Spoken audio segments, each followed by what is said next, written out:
10 Hong Kong activists who tried to flee to Taiwan last summer have been charged by Chinese authorities with attempting to cross the border illegally. Hundreds of pro-democracy activists have sought refuge in Taiwan since Beijing imposed a national security law on Hong Kong in June. Well, let's find out more. Our reporter Britt Clenner is in Hong Kong and we can go there for the latest developments. Morning to you. Thank you very much. What do we know then about the people who fled and why it was that they tried to flee?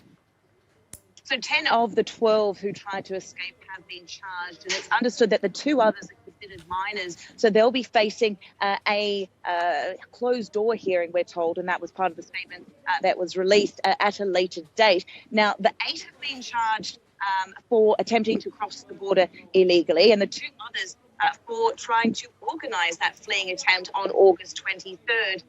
When at that time, all of them were facing prosecution, one of them under the national security law. They had tried to escape in a speedboat in Hong Kong waters, but they were caught just as they had left Hong Kong waters and they were in Guangdong mainland waters, caught by those Guangdong authorities. So that means that they are prosecuted under mainland law, which, of course, for their families has raised a lot of concern. Their families and their lawyers have not been able to have access to them. And there's a lot of concern about whether they will be receiving a free and fair trial under the mainland jurisdiction. So a lot of concern for their families here who have also tried to garner some awareness about their plight. But can you just tell us about the other trial starting in Hong Kong today that's related to the security law? Right, so 8 other activists are facing trial for their first court appearance today. One of them is former legislator, long-haired Kung.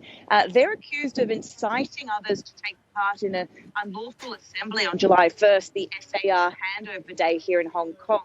And police had not granted that assembly to go ahead on that day. That's actually a day after the national security law had been imposed directly by Beijing.